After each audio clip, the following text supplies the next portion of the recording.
Ujian Part 3. Saat janji suci pernikahan telah ternodai. Allah berfirman, "Dan pergaulilah istri-istrimu dengan baik. Lalu jika kamu tidak menyukai mereka, maka bersabarlah karena mungkin engkau tidak menyukai sesuatu, padahal Allah menjadikan padanya kebaikan yang banyak."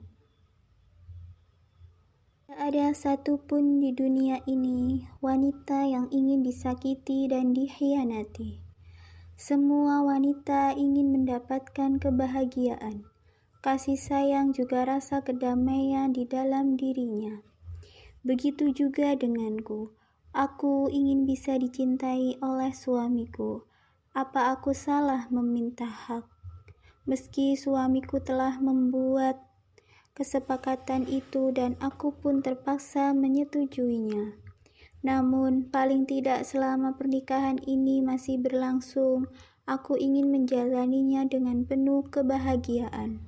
Aku ingin dianggap sebagai istri. Aku ingin suamiku bisa memperlakukanku dengan baik. Untuk apa dia menikahiku kalau kami pun harus terlihat asing?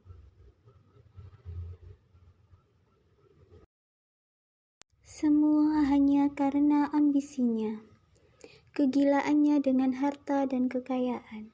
Aku tidak habis pikir, kenapa suamiku sangat menginginkan kekayaan dari keluarganya itu. Padahal pekerjaannya juga sudah cukup bagus, sudah memiliki rumah yang cukup besar, dia sudah memiliki segalanya. Yang ia butuhkan hanyalah seorang istri yang bisa mengarahkannya ke jalan yang benar. Aku ingin menjadi istri yang seperti itu, bisa merubah Mas Aldo menjadi lebih baik dan bisa menyadari semua kesalahannya itu. Suamiku telah menodai kepercayaanku. Bagaimana mungkin aku bisa melupakan semuanya dan memaklumi segala perlakuannya terhadapku? Aku bukan wanita bodoh yang bersedia harga diriku diinjak-injak oleh suamiku. Tapi aku bisa apa? Dalam agama aku mempunyai tanggung jawab untuk menasehati dan mengarahkan suamiku ke jalan yang benar. Namun kesepakatan yang dibuat suamiku, bagaimana aku bisa menentang semua kesepakatan itu? Aku pun masih dalam keadaan yang sama. Keadaan yang sangat memilukan, bahkan tidak ada yang bisa mengerti perasaanku. Segalanya tentang semua kesedihanku dulu pun ikut teringat di pikiranku. Mungkin ini memang takdir yang harus kujalani.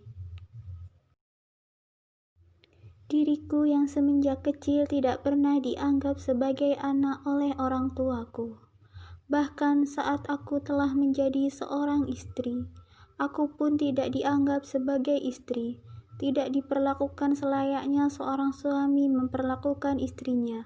Semua hal itu menjadikanku wanita kuat, tapi di sisi lain hatiku sangat rapuh. Harus merasakan lagi diri ini tidak dianggap. Sampai sekarang aku belum pernah lagi bertemu dengan ayah kandungku. Bagaimana kabar ayah saat ini? Apakah ayah masih mengingatku? Atau aku telah dilupakan olehnya?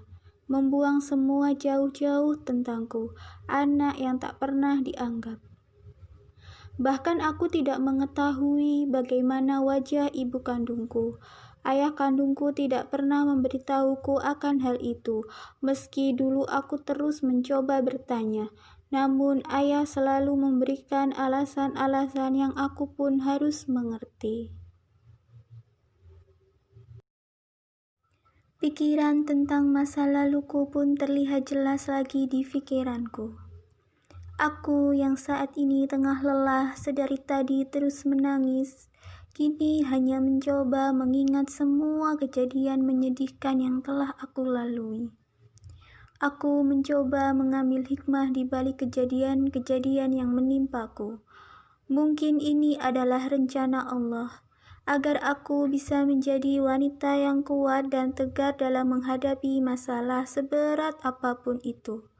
Allah ingin membimbingku menjadi lebih baik, lebih dewasa dalam berpikir dan bersikap. Aku terus mencoba menata hatiku kembali, menghapus semua luka yang menyayat bahkan merobek dinding hati. Aku mencoba untuk menyembuhkan luka hati ini. Selalu kuucapkan istighfar agar aku tidak larut dalam kesedihan. Hingga dering di ponselku berhasil mengagetkanku. Aku mengambil ponsel yang ada di atas meja rias.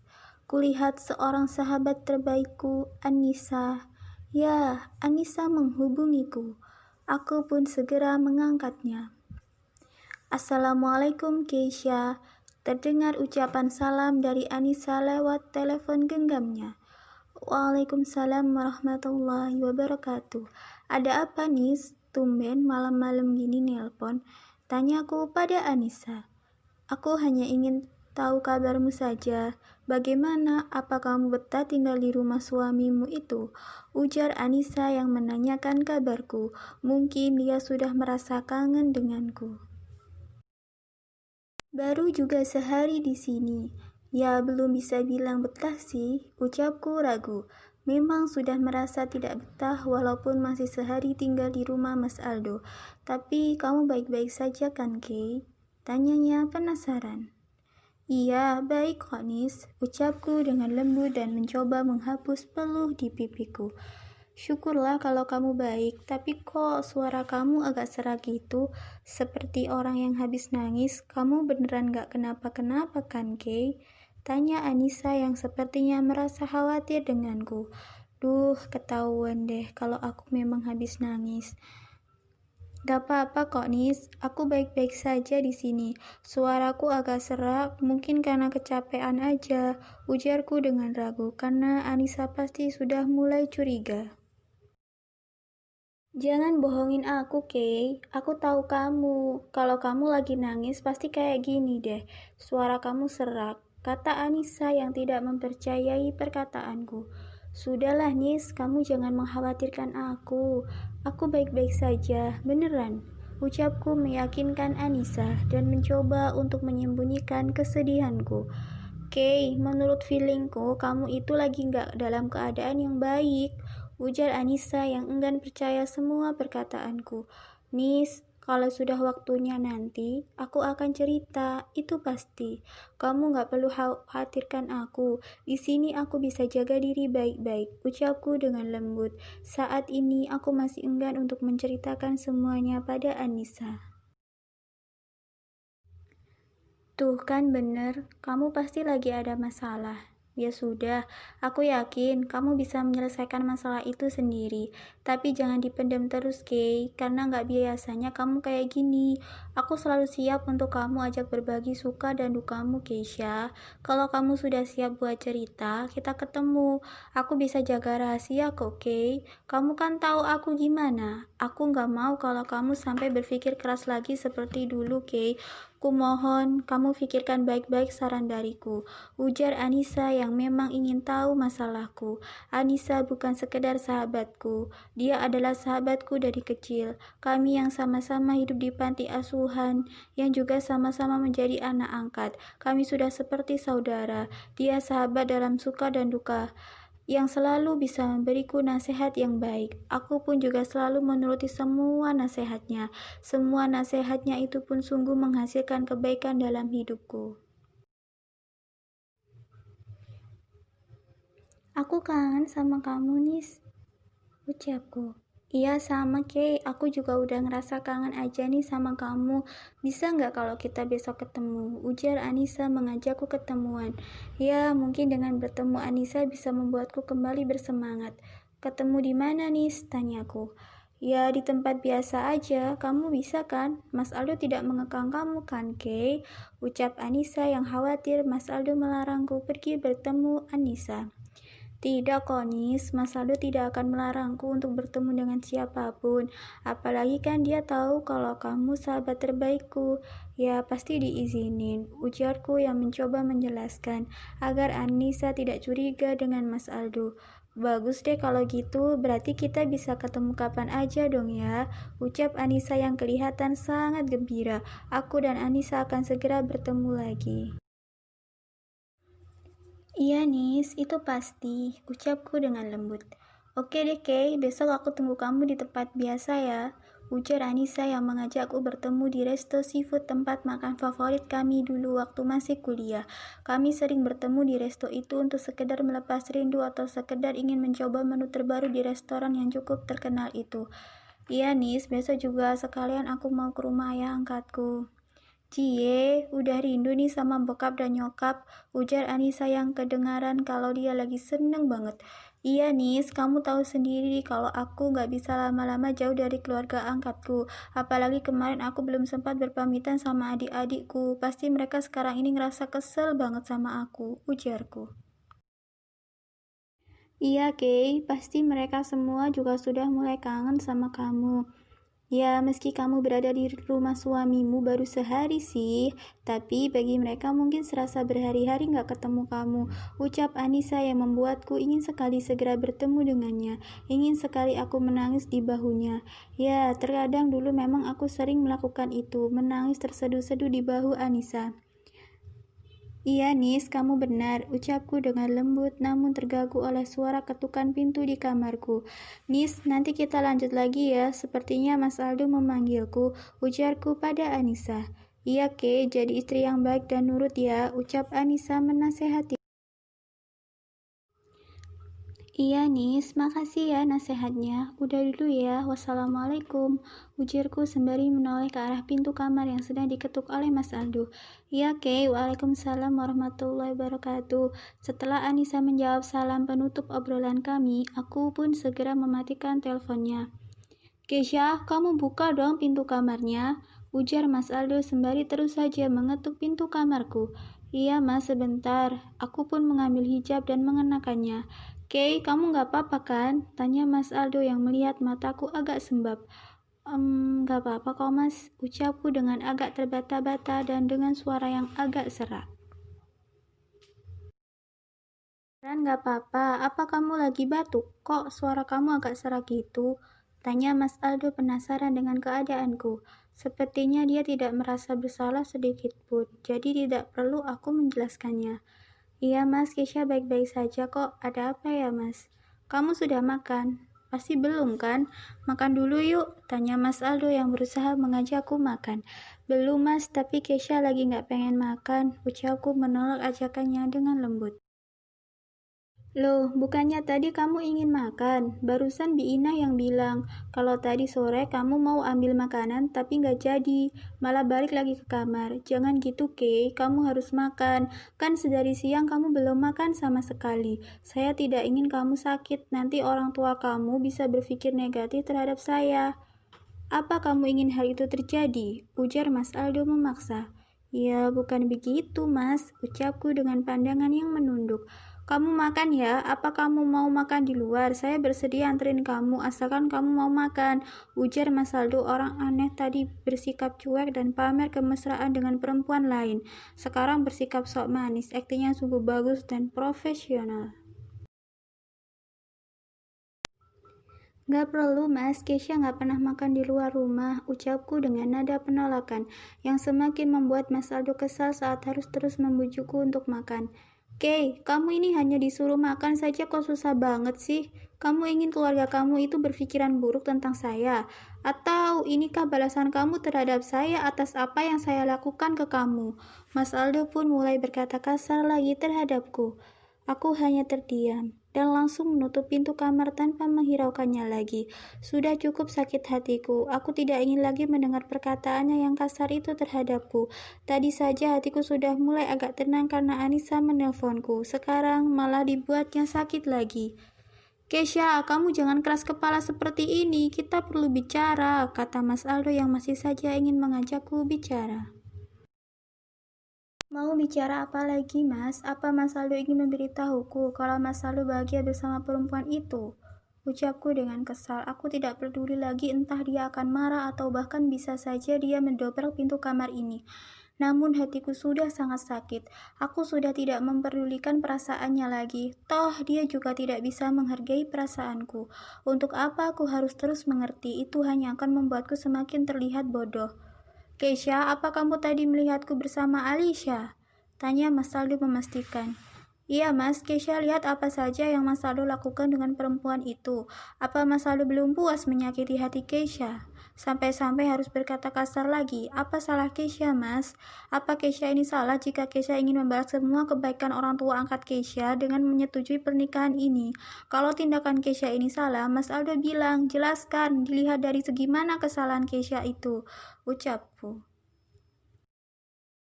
Aldo pun terdiam. Aku juga masih sangat kesal. Aku tidak ingin bertengkar dengannya lagi. Aku pun duduk di tepi kasur, sembari mengusap air mataku, hingga terdengar Mas Aldo mulai berbicara lagi. Kay, maafin saya. Tidak seharusnya saya tadi mengajak Alicia ke sini. Saya harusnya paham perasaan kamu, tapi saya telah menyakiti kamu. Maafkan saya, Kay. Kamu buka dulu pintunya, kita bicara. Ujar Mas Aldo yang ingin agar aku membukakan pintu kamar yang tengah aku kunci. Sudahlah Mas, lebih baik kita sama-sama introspeksi diri dulu. Keisha malas kalau harus berdebat lagi dengan Mas Aldo. Keisha tidak bisa terus mendengar perkataan Mas Aldo yang kasar itu. Perkataan Mas Aldo sangat menyakiti hati Keisha. Ucapku dengan nada lembut namun masih merasa sangat kesal. Saya tidak akan berkata kasar lagi. Saya akan berusaha untuk bersikap lembut ke kamu. Malah saya nggak bisa kalau lihat kamu tersakiti oleh perilaku saya tadi, Kay. Buka pintunya. Ujarnya yang sedari tadi terus saja mengetuk pintu kamar dengan keras. Berharap aku akan membukanya. Tapi salah, aku tidak segampang itu lagi untuk luluh dengan rayuannya yang semakin membuatku kesal. Keisha, buka pintunya. Maafin saya. Kamu harus makan, Kay. Saya tidak ingin kamu sakit karena tidak mau makan. Ujarnya sembari terus mengetuk pintu kamarku. Aku pun beranjak naik ke atas kasur. Kubenamkan kepalaku di atas bantal. Aku tidak sanggup jika terus melihat mereka bersama. Namun aku juga tidak tega melihat sikap Mas Aldo yang mengkhawatirkanku. Hati nurani dan egoku seakan mengajak perang. Aku bingung apa yang harus aku lakukan. Perutku juga terasa lapar. Aku ingin makan, tapi untuk saat ini aku tidak ingin bertemu dengan Mas Aldo. Malam ini aku harus menahan lapar. Itu juga sebagai bukti bahwa aku sangat tidak menyukai perilaku Mas Aldo. Ingin rasanya diriku ini memberinya pelajaran berharga yang akan selalu ia ingat. Biar tidak seenaknya saja bertindak semaunya, tanpa peduli perasaan orang lain yang merasa sakit hati karena ulahnya. Bukan hanya aku, mungkin jika keluarga Mas Aldo tahu hal ini, pasti mereka juga pasti sangat kecewa. Aku pun tertidur lelap sembari menahan lapar. Aku cukup mampu menahan lapar seharian dan kali ini aku lakukan itu. Demi mengembalikan harga diriku. Aku tidak ingin Mas Aldo nantinya bisa bertindak sesuka hatinya melebihi apa yang dilakukannya hari ini. Aku harus bisa membuatnya menyesal atas apa yang dia perbuat tadi. Sampai pada suatu pagi, di mana langit cerah, matahari pun menampakkan senyumnya. Aku yang duduk di tepi ranjang masih terasa enggan untuk keluar kamar. Malah sekali rasanya kalau aku harus bertemu dengan Mas Aldo pagi ini, membuat moodku yang tadinya sudah terkondisikan, bisa-bisa membuat hancur mood itu kembali. Terdengar suara Biina yang mengetuk pintu dan memanggilku untuk sarapan pagi. Aku pun masih enggan membuka pintu itu. Pasti di bawah sana ada Mas Aldo yang tengah menungguku. Kekesalanku saja belum hilang. Aku harus tenangin dulu hatiku, baru siap menemuinya. Terpaksa aku hiraukan panggilan dari Biina, namun aku tetap berbicara dengannya. Iya Bi, Keisha lagi gak pengen keluar. Nanti saja, bilang aja ke Mas Aldo kalau Keisha masih malas makan. Ujarku yang masih di dalam kamar tanpa membukakan pintu kamarku. Jangan begitu, Mbak Keisha harus makan walau sedikit. Kan Mbak Keisha sejak kemarin siang belum makan. Nanti bisa sakit perutnya. Itu sudah ditunggu sama Mas Aldo. Kasihan dari semalam Mas Aldo tidur di depan kamar Mbak Keisha. Ujar Biina mencoba membujukku untuk keluar kamar. Tapi yang membuat hatiku luluh saat Biina mengatakan kalau Mas Aldo tadi malam tidur di depan kamar ini. Benarkah begitu? Aku pun langsung bergegas membukakan pintu kamar agar Biina bisa masuk. Aku ingin tahu informasi mengenai Mas Aldo tadi malam. Alhamdulillah, akhirnya Mbak Kesha mau keluar juga, ucap Biina sembari melempar senyum di hadapanku. Biina masuk dulu deh ya. Aku menyuruh Biina untuk masuk ke kamarku dan bergegas ku tutup lagi pintu kamar. Jangan sampai Mas Aldo tahu hal ini, bisa marah lagi nanti dia. Ada apa ya Mbak? Kok Bibi disuruh masuk? Tanya Biina penasaran. Apa benar yang Biina katakan barusan, kalau Mas Aldo tadi malam tidur di depan kamar ini? Tanyaku penasaran, apa benar Mas Aldo lakukan itu?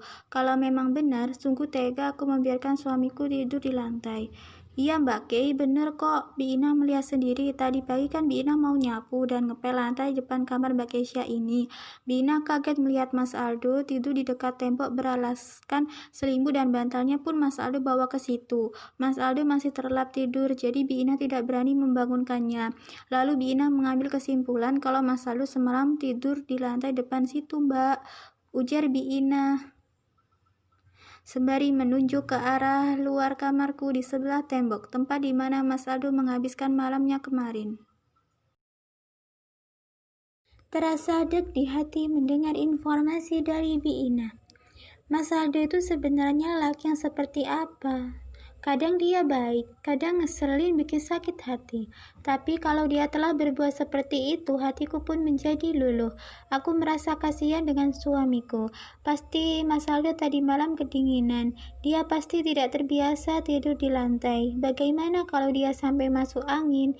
Ini semua salahku. Kenapa aku tadi malam sangat egois tidak membukakan pintu kamar hanya karena ingin agar Mas Aldo memahami rasa sakit di hatiku. Kalau jadinya begini, itu sama saja aku seperti Mas Aldo. Kesalahan memang tidak bisa dibalas dengan kesalahan. Aku pun menyesal telah menuruti egoku hanya karena merasa cemburu terhadap kedekatan suamiku dengan perempuan lain. Api cemburu pun telah mempengaruhiku. Seharusnya aku tidak seperti ini. Mas Aldo, aku pun bergegas keluar kamar dan lari menuju ruang makan. Kudapati Mas Aldo sedang menikmati makanannya. Dia mendengar suaraku memanggil namanya pun langsung menatapku dengan pandangan yang serius. Kini aku sudah ada di depan matanya. Keisha, akhirnya kamu mau keluar kamar juga. Pengantin baru itu gak baik berada di kamar terus sampai lupa makan begitu, ujar Mas Aldo sembari langsung memasukkan roti ke mulutnya. Mas Aldo, ucapku dengan nada sedih.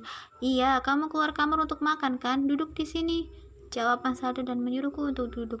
Ini cuma ada roti tawar sama selai aja. Nanti kalau kamu masih lapar, kamu bilang aja ke Biina, biar Biina masakin makanan buat kamu, ujar Mas Aldo sembari melirik ke arahku.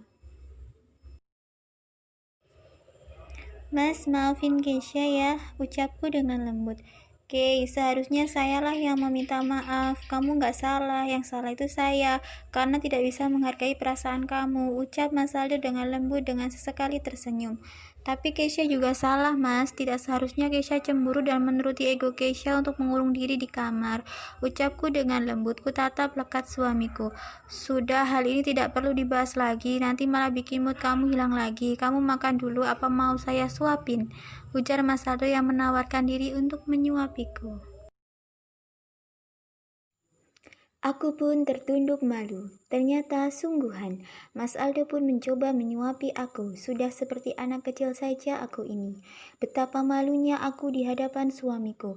Perlakuan Mas Aldo pagi ini sangat manis. Terima kasih Mas, ucapku dengan lembut sembari melempar senyum sumringah ke arahnya. Nah gitu dong senyum. Kamu itu kalau lagi senyum terlihat sangat manis, ucap Mas Aldo berusaha menggodaku. Apa sih Mas Aldo ini masih pagi udah ngegombal, ujarku dengan tertunduk malu. Siapa yang gombalin kamu? Saya itu berkata jujur dan juga tidak sedang berakting. Ini sungguhan sayang, ucap Mas Aldo yang mencoba meyakinkanku bahwa perlakuan manisnya kepadaku pagi ini adalah sungguhan bukan sekedar aktingnya. Tak kaget mendengar pengakuan itu, tapi mencoba untuk tetap terlihat tenang. Aku tidak ingin besar kepala lagi seperti kemarin, karena sikap dan perilaku Mas Aldo terhadapku bisa berubah-ubah. Ya, mungkin disesuaikan dengan kondisi hatinya. Mas, terima kasih ya. Maafin Keisha yang tadi malam membiarkan Mas Aldo tidur di depan kamar yang Keisha tempati. Karena memang Keisha tidak tahu kalau Mas Aldo masih di depan pintu. Keisha pikir Mas Aldo sudah beranjak ke kamarnya Mas Aldo sendiri. Ucapku meminta maaf. Iya, tidak apa-apa. Sudah jangan kamu pikirkan hal itu. Saya juga tidak masalah kok kalau harus tidur di lantai. Saya cuma memastikan kamu baik-baik saja di dalam kamar. Saya khawatir sekali sama kamu. Hingga kekhawatiran itu membuat saya tidak bisa tidur, menyesali semua perbuatan saya kemarin. Saya senang kamu telah memaafkan saya dan mau makan lagi. Saya khawatir kamu sakit, Kay. Maafkan kesalahan saya ya. Saya tidak akan mengulanginya lagi, ujar Mas Aldo menjelaskan. Mas Aldo kenapa harus tidur di lantai? Keisha baik-baik saja kok, cuman hati Keisha saja yang lagi tidak baik. Ucapku sembari menatap suamiku, merasa terharu dengan semua perlakuannya. Dia tidak harus melakukan itu. Sudah, jangan membahas hal itu lagi, nanti malah pagi kita ini jadi termehek-mehek. Ucap Mas Aldo sembari tersenyum dengan sangat manis. Oh iya, Kay, hari ini saya sudah mulai masuk kerja. Saya pulang kerjanya malam. Kalau kamu perlu apa-apa, kamu jangan sungkan untuk bilang ke Bina ya. Kamu jaga diri baik-baik. Hari ini saya tidak lembur. Kira-kira selesai salat Isya, nanti saya sudah pulang. Ujar Mas Saldo pamit akan bekerja. Iya, Mas. Keisha juga minta izin. Nanti Keisha akan pergi menemui sahabat Keisha, ucapku. Anissa ya? Tanya Mas Aldo yang memang dia mengenal Anissa. Kebetulan ayah angkat Anissa adalah arsitektur di perusahaan milik keluarga Mas Aldo. Iya Mas, jawabku singkat namun dengan senyuman yang sangat manis. Iya, kamu hati-hati, apa mau diantar? Tanya Mas Aldo menawarkan diri untuk mengantarku. Namun aku tidak ingin mengganggu jam kerjanya. Tidak perlu mas, nanti Keisha naik Grab saja. Mas Aldo kan sebentar lagi harus berangkat kerja. Lagian Keisha nanti keluar agak siangan kok, ucapku yang menolak untuk diantar. Aku tidak ingin merepotkan suamiku. Ya sudah, kamu hati-hati ya Keisha. Aku pamit berangkat kerja dulu. Jaga diri kamu baik-baik, jangan sedih lagi. Ucap Mas Aldo sembari beranjak dari tempat duduknya dan segera melangkahkan kakinya untuk keluar rumah. Aku pun menghentikan langkahnya. Mas Aldo, ya ada apa lagi Kay? Tanya Mas Aldo penasaran. Aku Salim, ucapku dengan lembut sembari mendekati suamiku. Oh iya, lupa. Maaf ya, belum terbiasa. Sahut Mas Aldo sembari menyodorkan tangannya. Aku pun langsung menerima tangannya dan mencium punggung tangan suamiku. Mas Aldo dengan sigapnya langsung mencium keningku. Dek hatiku terasa berdebar-debar. Ya, begitulah yang kurasakan di kehidupan rumah tangga yang baru saja kujalani ini. Terkadang aku merasa senang, merasakan hatiku bergejolak akan cinta yang aku rasakan. Terkadang juga hati ini sangat terasa sakit. Entahlah kenapa sikap suamiku sering berubah begini. Aku mencoba mengambil hikmahnya saja. Aku tidak akan menuruti egoku yang bisa membuat Mas Aldo menjauhiku. Aku menginginkan suamiku.